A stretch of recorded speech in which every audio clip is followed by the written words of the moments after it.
What's up, you guys? Sean Ross Sapp, Fightful.com, here with a name you know. Where don't you know him from? He's traveled the world. He's been a member of Undisputed Era. He's been North American champion, tag team champion, and now he is helping lead Diamond Mine. Look at that beautiful rash guard. We've got Look at this retro grappler. It looks amazing. I was telling you off the air, I thought that looked great. Yeah, look at that. They do beautiful work. Beautiful work. It's good stuff. Now, the first question I want to ask you is, I mean, you've got this match with Bobby Fish on Tuesday on NXT, but I mean that's a relationship that obviously, if it ever gets repaired, it's going to need mending. I want to know, how did you mend the relationship between Troy and Malcolm Bivens when forming Diamond Mine? Honestly, I haven't really addressed it yet with Troy. His emotions are very, very high. But, you know, I got him a sweet rash guard too, just to settle him down a little bit. But soon we're gonna have to get him. We're gonna have to get him in the same room and let him figure it out. But I don't know. I was a little upset. I mean, that was, well, I thought just an amazing skit that you all did with Troy and Malcolm Bivens. How does that even get brought up? Like, who throws that? That seems like a Malcolm Bivens says, "Let's do this" type of thing. Yeah, I mean, Troy just naturally does that to people. I mean, throws him in the knuckle lock. Test of strength was his big thing for the longest time. Web shooters and knuckle locks. He wants to see what you're all about. So yeah, it was just something that Bivens had brought up to my wife because they had played around and Troy was always doing that to him.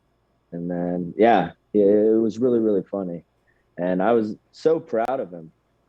And I can't imagine, like, when we do some stuff down the road with him. He's just a character now, even more so than he was back then. He did great. It was fantastic. It was one of the things that stood out during that block of programming. So I thought that went over really well. And I mentioned you got Bobby Fish, NXT Tuesday, which is going to air on SyFy, the old home of SmackDown, for a limited period of time.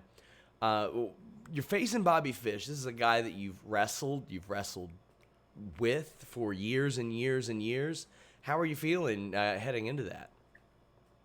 I'm ready to just get it over with, honestly. It's one of those things that I have faced him before, and I know what I'm getting myself into. I mean, obviously, I personally don't feel he's the same competitor he was back when I faced him the first time. And I think, the first time, 20 times probably, but and I understand that I'm in a level far above him now. So I believe I'm going to use him as an example to show everybody exactly what I'm capable of. Even though, you know, Bobby Fish is dangerous. His feet are very, very educated. We always say, like, the most educated feet in professional wrestling. And when he kicks you, it kicks you very hard. It's going to be a fight, and I'm looking forward to it because, I mean, if you look at the last, 6 months, 8 months, I haven't been that active in the ring, and all I've ever done in my life is wrestle. So to get back in there and be recharged is it's invigorating for me.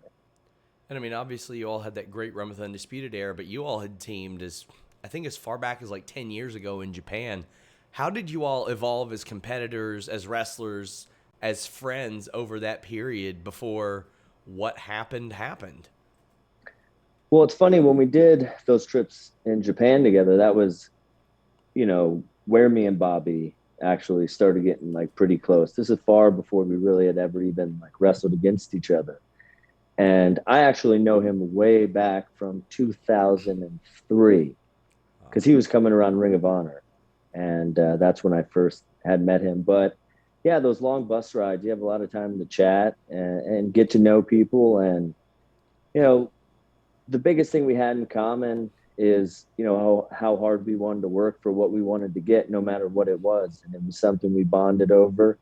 And, you know, so what helped create an opportunity for him to get into Ring of Honor and to see him do as well as he did there is great. Obviously, I had a nice little feud with him near the end of my run. So, it's just all those hours on the road together, all those miles, and just, you know, him missing his kids and me at that time trying to figure out my life and try to get, the woman of my dreams and hopefully eventually have kids. And I am there at this point. So, we just got closer, and then, iron sharpens iron, and he has a different set of skills than I had back then. And, he helped me, understand the martial arts aspect and adding it to professional wrestling, just like, Kyle.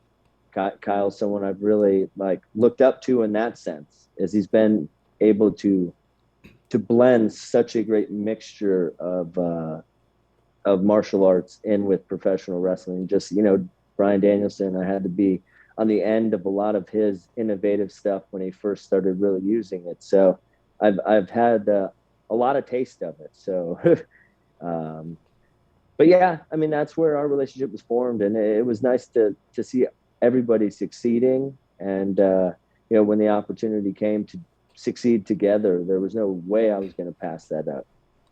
Now you're in Diamond Mine. I love the group. I mean, anybody that's seen Tyler Rust in the ring knew there was something special there. Anybody who's heard Malcolm Bivens talk know there's something there. And anybody who just knows the name Hideki Suzuki knows what he's able to do. There's obviously some MMA influence there. Has your training evolved as a part of that? Is it MMA based? Is it wrestling based with maybe an MMA twist? How does that work? Yeah, actually, in 2012, I started training a little bit. My buddy Josh Rafferty had moved to Tampa from Cincinnati, and we lived down the street from each other. And he was always like, "Man, come train." So we would work out together 4 or 5 days a week. And he was one of the first people to be like, "Hey, even if it's not something you're going to do full time, you need to get on the mat. You need to test yourself." And as I've gotten older, I've gotten more competitive because I've found, more out about myself and how much of an athlete that I truly am, even outside of a professional wrestling ring. So then obviously I got very lucky when I met my wife, and she's been a huge influence because, she lives and breathes martial arts, and she has since she's 6 years old. So to be around that's very inspiring, to see what it can do to you and do for you. And, being okay with getting my butt kicked. It was very difficult to be able to handle all that kind of stuff. But, back to Diamond Mine, that was the thing that attracted me to this opportunity. I'm now able to bring what is now a big part of my life into who I am as a professional wrestler. And, Rust is a guy that just needs opportunities. And that's how we grow. And being aligned with me creates opportunities. So he's going to have that chance to grow at a faster rate than he would have by himself. And Bivens, unbelievably talented, and he needed a chance to have the spotlight on him too. And that's what this brings. And it's nice, honestly, from all my time in wrestling, one of the biggest things I'd love to do is give back. And it's an opportunity just to do that for people, that have a ton of potential, but just need an opportunity like people help me get. And then Hideki, it has been Hachiman. He is Japanese God of War. He is a beast and a huge influence on me now. Just being able to train together and really just have, he gives me a ton of great insight, honestly. And it really has turned into a team exactly what we wanted it to do. We communicate, constantly. We're training together. We're training in catch wrestling, jiu-jitsu, boxing, kickboxing, and then working on pro wrestling. We try to do it all, and to just make ourselves all around the baddest men that we can. It's funny how you mentioned Josh Rafferty. That seems to be the answer I get from everybody that's in pro wrestling and MMA. I mean, Batista, Sheamus, there are so many people, including several outside of WWE that did that. And your point about Marina, one of my favorite things is to see people's reaction when they see a longtime judoka throw somebody. Like it's not an issue for somebody like that to throw a full-grown man. It's what they're used to. It's second nature to them. Yeah, and one of the craziest things I've ever seen is after she had Troy, I think it was maybe 8 months after, she wanted to just do a local competition, and she did. And there was this girl that was, she was a big girl, 315, 20 pounds, and no one would face her. And Marina was like, I'll do it, just because she didn't want that girl to go to this tournament Yeah. and not have an opportunity to compete. And oh my God, she almost got her, which was crazy. It was just really wild to see, like, physics, Yeah. how when you can control the body, a misstep, anything, and you're gone. And there's nothing you could do about it. It's very, very humbling. People, I think a lot of people don't understand the difference between no training or little training and then high level. I mean, I remember telling a story of when Jessamine was an amateur and she came to our hometown and she participated in a grappling competition and tapped out 5 people gauntlet style back to back, including 3 men. Like it's a different Yeah, it's a different level, and that's what you all have going on in Diamond Mine. It's a lot of iron sharpens iron. There's a lot of making each other better there. But before that, I know you would get these inquiries because I sure did a lot of times. People are like, "Did Roderick Strong really quit?" I mean, everybody was like, "Is he done? Is he moving on?" How did you address that personally when people maybe close to you thought that you might be done a few months ago? I did. I did. To me, I did. And I was done. Just, honestly, I mean, huge influence from Shawn Michaels. But, Jamie Noble was one of the first people to ever tell me, like, if it is real to you, it's real to everybody else. And in my head, I would just all of it, because it's one of those situations where the highlight was obviously on Kyle and Adam, but the competitor in me wants to be a part of all of that, but there's just not an opportunity at that time. So for me, this gave me a chance to distance myself, decompress, and really think about what I wanted to do. I mean, I have been in a wrestling ring for 25 years and just really taking the time. And thankfully, I was gone for a while. And this opportunity that was coming about, it was with the right people. And I could, obviously get the spotlight for myself, which I feel I deserve and I've worked very hard for. But along that, I can and bring some other guys in to that spotlight and get that on them and pass it on to them and transfer a lot of the stuff. So it gives more value to my career than just my matches. And And oh, yeah, sorry. like I told my mom I quit. Like I was done. Wow. It's yeah, my dad, like my family. I was just like, we'll see, like what happens down the road. That's And so wild. And I mean, I know yeah, that Diamond Mine was held in high regard by NXT people because as a part of my job, I'm poking around. I'm trying to find out what's Diamond Mine, who's in it, and it was tight-lipped. Like I don't think I heard anything until the afternoon of, and even then, when Hideki Suzuki pops up out there, I'm like, Hideki Suzuki's out here. Like I had not heard a peep about that even the day of. So I mean, it's very clear that they had these big plans for you guys coming off of something as dominant as Undisputed Era. Did you feel like you had to follow up with something like this? Because I mean, they're high expectations if you're going to be back on the screen. yeah, it needed to be a position. No, it honestly needed to be something where there was a lot of pressure on. And I know the saying, "No pressure, no diamonds." It's just a catchword. But honestly, for someone like me that is as competitive as I am, I needed to be put in a position to really be tested to see, if I am who I say I am to myself and to my bosses, and for them to be like, "Okay, we understand you. You want this opportunity. Here you go," and they're going to put it on me, and I don't know. There's a lot of respect for them that I have for doing that because it's one of those. It's either gonna hit or miss, and it's all on me. And I know these guys in Diamond Mine, Russ, Suzuki, Hachi Man, Bivens. They all have my back, and I have theirs, and we're excited to see where this thing goes because it's still just it's so new, and we're week by week, it's changing from our conversations, what we're trying to do with it, and how we're trying to perform. It's interesting. It feels so new and refreshing for me. Arturo Huas obviously was released, and he has said that he was pegged for that spot. Had you heard other names leading up to this? Like how much workshopping was done with Diamond Mine before you all found the perfect combination.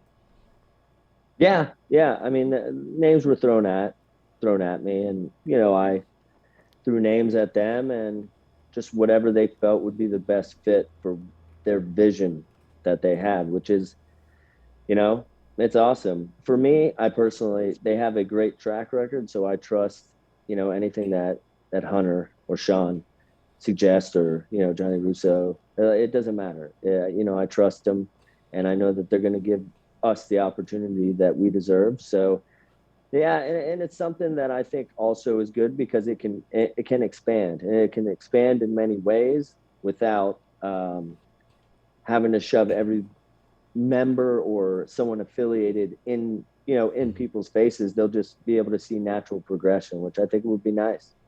So as we wrap up, anybody that I speak to that has participated in an NXT WarGames, like I love to ask them about the process of that. Do you have any unique memories? Because Undisputed Era was a mainstay, and who knows, maybe Diamond Mine could get involved there. I would love to see Malcolm Bivens in a WarGames match personally. But do you have any like vivid memories of going into a WarGames match, being in the ring, maybe Keith Lee flying at you, taking a particularly nasty fall, anything like that? Oh, well, I have quite a few. Obviously, my number one memory is superplexing Adam off the top. And it was just, I'm scared of heights. I know he's scared of heights. And it's just one of those things you don't even realize how high it is until you're like up there. But adrenaline's so crazy. You're like, I don't even care. I've never free fall off of anything in my life, except for in that moment, especially backwards. I can't see, but yeah. And the one with when the Viking Raiders took a you know, bad bump, but I mean, it's just to be expected. And in those matches, it's chaos, and it's carnage, and that's the exciting part about it. You're not going in there not thinking that you might get banged up. You're going in there expecting the worst and hoping you come out as unscathed as you can. So, man, I love WarGames. It's been awesome. 4 of them, 4 of them in a row. It's just insane. So 5 would be fantastic too. So. And something I've always wanted to ask you about, you popped up on, I think it was SmackDown about 15, 16 years ago against Kurt Angle. I remember that later that year I was seeing you on TNA wrestling all the time, and that was cool. It felt like you were wrestling AJ Styles every single month for a while between Yeah. there and other places. But you got this television exposure against Kurt Angle pretty early on. What was that like, and did he give you any feedback? Oh, it was great. Well, it's funny because I actually just went there to hang out and see. Molly Holly was in town, and I went, and Paul London was there. All the guys. I was just going to see people because it was in Tampa, and then they were like, "Hey, do you want to wrestle Kurt?" I was like, "Okay." So you just can't pass like a situation like that up. But yeah, I mean, the thing that I loved about it was he was just completely honest with me about what it was. And I knew, like, okay, of what I have to do, it has to be equally as physical or as intense as he's going to do. If not, no one's going to care. So it was actually very like heartwarming to like hear the response. Like after I just remember slapping him and just hitting him so hard and being like, all right, here we go. Like, but it really was one of the highlights of my career, and I'm just really sad that me and Kurt never had an opportunity to have a real one and put some time in together because oof, that would have been something. I love the Molly Holly shout. Victoria told me that Molly Holly suggested the Widow's Peak because she saw you doing it early in your career, which Oh I yeah. think is so cool. Oh, Molly Nora was the best. After she moved on and was in WCW and wasn't training with us anymore, she always just like send me tapes because I'm around the best wrestlers in the world that do this, so I can help you as much as I can. And that she did. Every tape that I sent to her, she responded back to me, and just with footwork and focusing on my footwork. That was big footwork for. So just every day, that was my focus. She helped me a lot, like to become who I have in this business, and it was just from her kindness, but she's like the nicest person in the world. So wouldn't expect anything less. Well, I get the feeling we're going to see some good footwork this Tuesday. NXT on SyFy this week. Roderick SyFy. Strong versus Bobby Fish. Roderick Strong, thank you so much for taking the time. Thank you. Until next time, guys, we're out.